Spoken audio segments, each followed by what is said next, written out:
After well over 3 decades of running a chainsaw, I'm going to show you the items that I have found to be must-have items when running a chainsaw. I've watched several videos of people coming up with lists of items you must have. With a lot of those items, I'm thinking, over the years, I've actually never needed a lot of those things. I have narrowed it down so I can show you the items I have actually needed to have over the years. The first thing you're going to need when running a chainsaw is a chainsaw. You can't run a chainsaw without a chainsaw. Nah, that doesn't count. That's too obvious. We're not going to go with the super obvious like chainsaw, fuel, bar and chain oil. I'm going to try to make it a little more useful than that. I'm not going to get into PPE, the specifics of it. That could be a video in itself. But I should at least mention this is probably the most important must-have. That's as far as we're going to go into that in this video. It's just not a PPE video. But I think I should mention it because, in my opinion, that is the most important must-have item. Reason being, all of this, the job you're working on, none of that is nearly as important as you are. All of this can be replaced. Jobs can be, whatever. You can't be replaced. Wear your PPE. As I've heard my Uncle Angelo say, I'm not trying to tell you what to do or anything, but do it. This is a group of items people commonly say to carry with you: a spare air filter, spark plug, fuel filter, pull rope. I used to carry these items with me, but long ago I narrowed this down to one of these items that I continue to have with me, and that is the starter rope. Starter ropes have been the most common failure item I've had on chainsaws. Doesn't matter if it's steel, husky, I have ran both for many years. Starter pull ropes typically don't fail while you're in the shop doing saw maintenance. They typically fail when you pull on the cord to start the saw because you're ready to start using it, suddenly without any warning. Okay, they do give some warning. If you were to pull out the cord, look at it, examine it, you can see that it's starting to fray, starting to get weak. It's probably going to break soon. But who takes the time to pull out the cord and examine it? Who does that? That would be taking responsibility and preparedness to ridiculous levels. As far as air filter, replacing an air filter is not typically something I do while I'm out running my saws. If an air filter gets plugged while I'm doing that, I will clean it out. Eventually they get to a point where you need to replace them because they get permanently plugged. That's usually something I'll do at home while I'm doing saw maintenance, not while I'm out running them. That's something that usually creeps up on you over time, not all of a sudden the saw is running good, now all of a sudden the air filter failed, now I need to replace it. So I don't carry those anymore. But I do carry a toothbrush, not the same one I use here, but one it works really well for cleaning out these steel air filters when we don't have compressed air handy out in the woods. Also, these fuel caps on the steel, which I still don't like, mostly because there's so many little grooves and places for sawdust and junk to accumulate, and you can't get it all out. Open it up. Some of it ends up in the fuel tank. There are probably better brushes you can use for this kind of thing, but having some kind of a brush in your chainsaw kit, I don't know if it is a must-have, but it is definitely a good to have. It may be possible to clean around those fuel caps and oil caps to a point where things don't eventually find their way into the fuel tank, but it takes so much time and effort to try to clean out all those little grooves. If there are any steel engineers or representatives watching, can we do something about these caps? Some way to design these where there's not all these little grooves and places for junk to accumulate. If not, I would be happy to go back to the screw-on type. At least those are easy to clean off before you open it up. I think I got off on a little bit of a tangent there. Back to these items, it's similar with a fuel filter. This is not something I typically change when I'm out in the woods running a saw. This is something that generally will plug over a long period of time. It's not common that I'll be running a saw, It'd be running fine, then all of a sudden it quits running because the fuel filter failed. Not to say that can't happen, it does happen, but trying to remember when I had that happen. I think it hasn't happened. This is something I usually replace at home while I'm doing saw maintenance. Spark plug, I can't remember a time running a modern saw where the saw started running bad, I replaced the spark plug, that fixed the problem. On modern saws, I have had spark plugs outlive the rest of the saw. The saw has been used so much that it's starting to lose power, it's not running well anymore. If I put a new spark plug in there, no change, runs just the same. I talked to a steel dealer about that one time. I told him, I can't remember a time where I had a chainsaw that was running bad, I replaced the spark plug, that fixed the problem. He said, yeah, that's pretty much the way it is. I would not put those in the must-have category. I would put those in the, it's not a bad idea to have those on hand category. I should clarify, a lot of these things are not things to have physically on you at all times, but things to have in your vehicle or close by. One of those things are a spare bar and chain. That can come in so handy so many times. For one thing, if you dull your chain, if you don't want to sharpen it, you could just put the new chain on. If you're going to use that technique of switching chains instead of filing out in the field, it's good to also have a spare separate bar and chain, something available to get you out of a bind. In case you get the bar and chain you're using stuck, you can take the power head off, put it on this bar, cut yourself out, or whatever reason you might need a spare bar and chain. There have been times when I've been very glad I've had that. An alternative to that is if you have multiple saws. If you have more than one saw, you don't necessarily need this. Next item on the list, at least one wedge. Preferably 2, 3, even better. I have had to use these so many times, they are definitely going on the must-have list. 4 is even better. Wedges aren't super expensive. It's nice to have a couple different sizes. Sometimes this little one can come in handy too. If you get your saw stuck, actually I should say, when you get your saw stuck, if you run a chainsaw enough, I don't care how professional you are, you're at some point going to get your saw stuck multiple times. Having a wedge around is so handy. If you're cutting a tree down that's leaning in the opposite direction of the direction you want it to go, having wedges around is the thing to have around.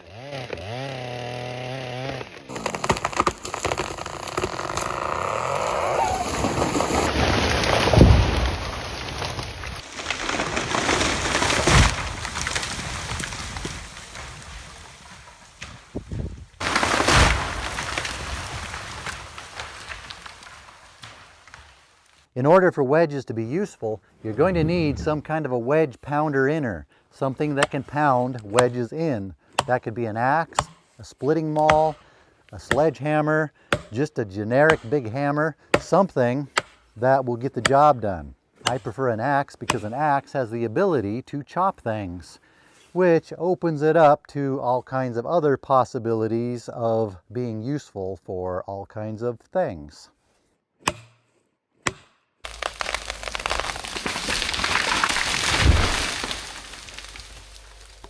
Chainsaw tools, most important, a bar wrench. Most people call it a scrunch, but we always call it a bar wrench. It's okay to call it a scrunch, but I think calling it a bar wrench is a little less scrunchy. This comes with steel chainsaws, has a Torx head on it. Not if, but when you break a starter rope, you're going to need that to get in there and replace it. Next tool, a little screwdriver. When you buy a new saw, these 3 will typically come with it. These are good for making carburetor adjustments if you have a saw that has those. It's actually very rare that I use one of these on one of my saws, but there's so many times when I need a little screwdriver or a little something to dig something out for some other thing I'm doing that's not even saw related. So I keep one of these around. For that, I'm keeping this on the must-have list. They're just that handy.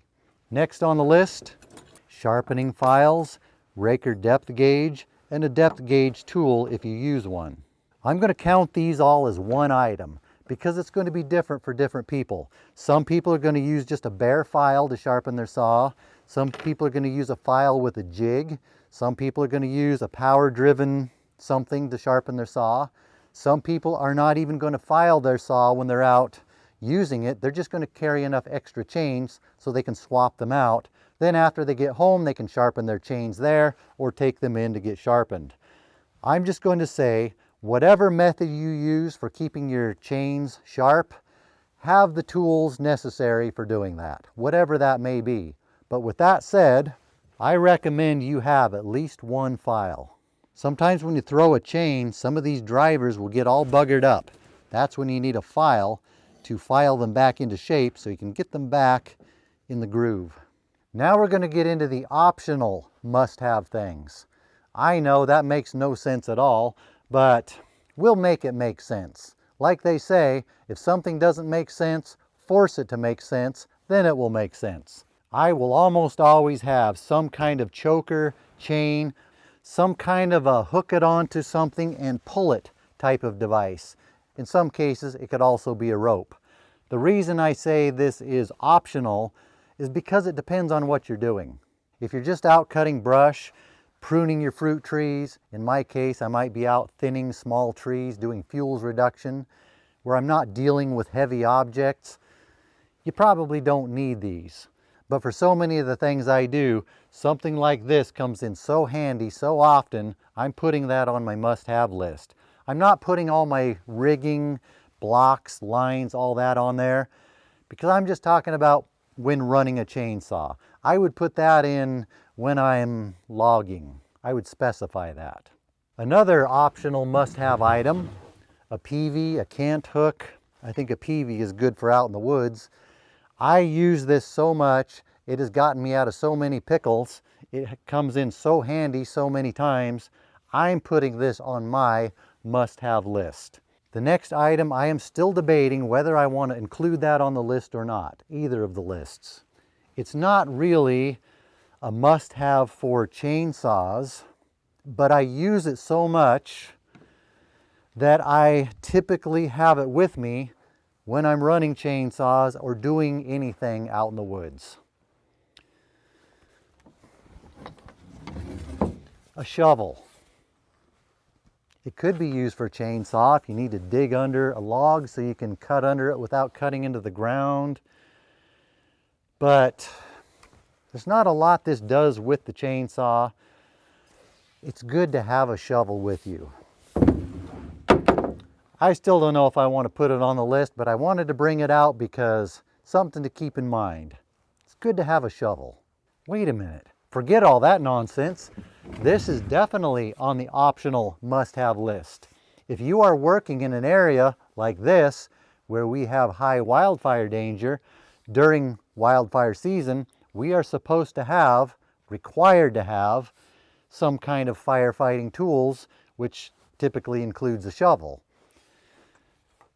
I knew there was some reason why I needed to have that in the list.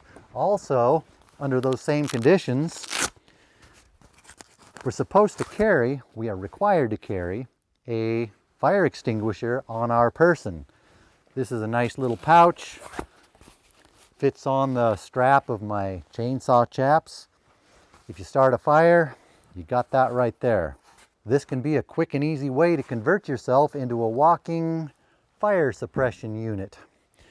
Next on the list is what I'm going to call miscellaneous other. I'm going to lump these miscellaneous things into one thing because these things are going to depend on what kind of saw you're using.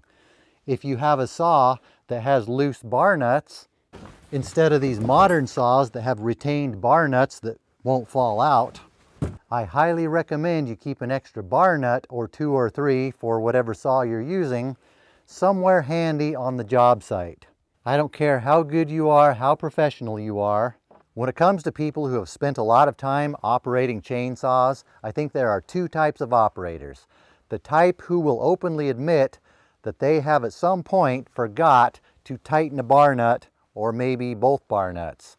The other type are the type who probably just aren't going to tell you the truth. Not that I would ever do anything like forget to tighten a bar nut or both bar nuts multiple times, But if I was to do something like that and the bar nut rattled off, I have never been able to I am sure it would not be likely for me to find a bar nut out in the woods, in the sawdust and the debris, if that was to ever happen. So if your saw doesn't have retained bar nuts, it's good to keep some extra bar nuts on hand. Whoever it was who came up with the idea of putting retained bar nuts on a chainsaw, and whoever was responsible for saying, yeah, that's a great idea, let's go with that idea, I hope the both of you are being well compensated for doing that. Thank you. Now, maybe the both of you could get together and do something about these goofy fuel and oil caps. That would be really nice. Next on the list, this little red thing.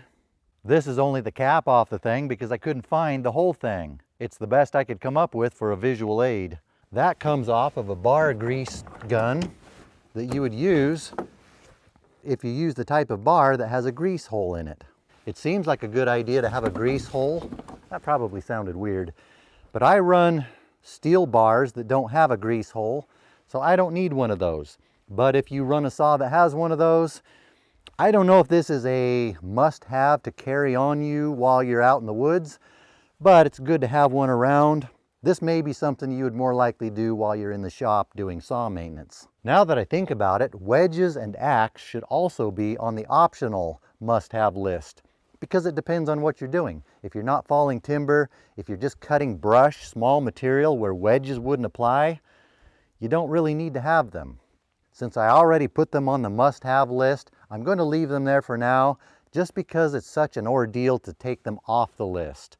Processes, procedures, red tape, all the regulations you have to do to take something off the higher list down to a lower list. It's easy to go from the lower list to the higher list, but the other way, I don't know why they make it so difficult. I'm giving you my must-have list, and I'm using the word must very loosely. We have to use extreme words like that on YouTube sometimes. Otherwise, the YouTube gods will smite us down with their smiters if we don't. But your list might be different. If you work in a dusty environment, really dusty environment, you might want to put air filters on your must-have list. If you have a saw that's prone to fouling plugs, you might want to put spark plugs on your list. If for whatever reason you plug a lot of fuel filters, you might want to put that on your list. Custom tailor the list to your needs. If you have a saw that's prone to breaking clutch springs, it's good to have a couple of those on hand. Some people say keep an extra sprocket with you. But how far down the rabbit hole do we want to go with packing around spare parts? If you are so dependent on a chainsaw that you feel like you need those spare parts, I suggest having more than one saw. That is my solution for not having to pack around a whole bunch of spare parts that I may or may not need. Last thing on the must-have list, and certainly not least. Actually, it's probably close to the most important, maybe second to important, second to PPE, because hopefully your PPE will prevent you from needing this. I keep a trauma kit handy. I'm not going to say much about this other than have proper first aid for possible chainsaw injuries and know how to use it.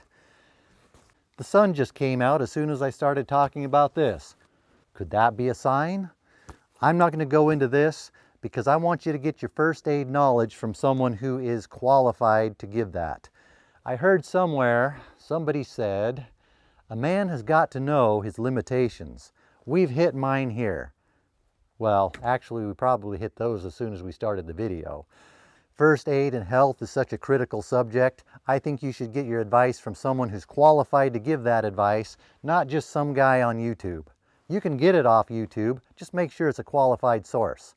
I'm not your guy when it comes to that.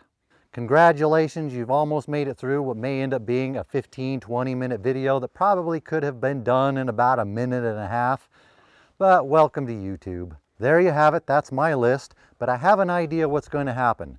As soon as I release this video, I'm going to think, oh, I forgot to mention something really important you should have. I would tell you what that is now, but that's the nature of forgetting things.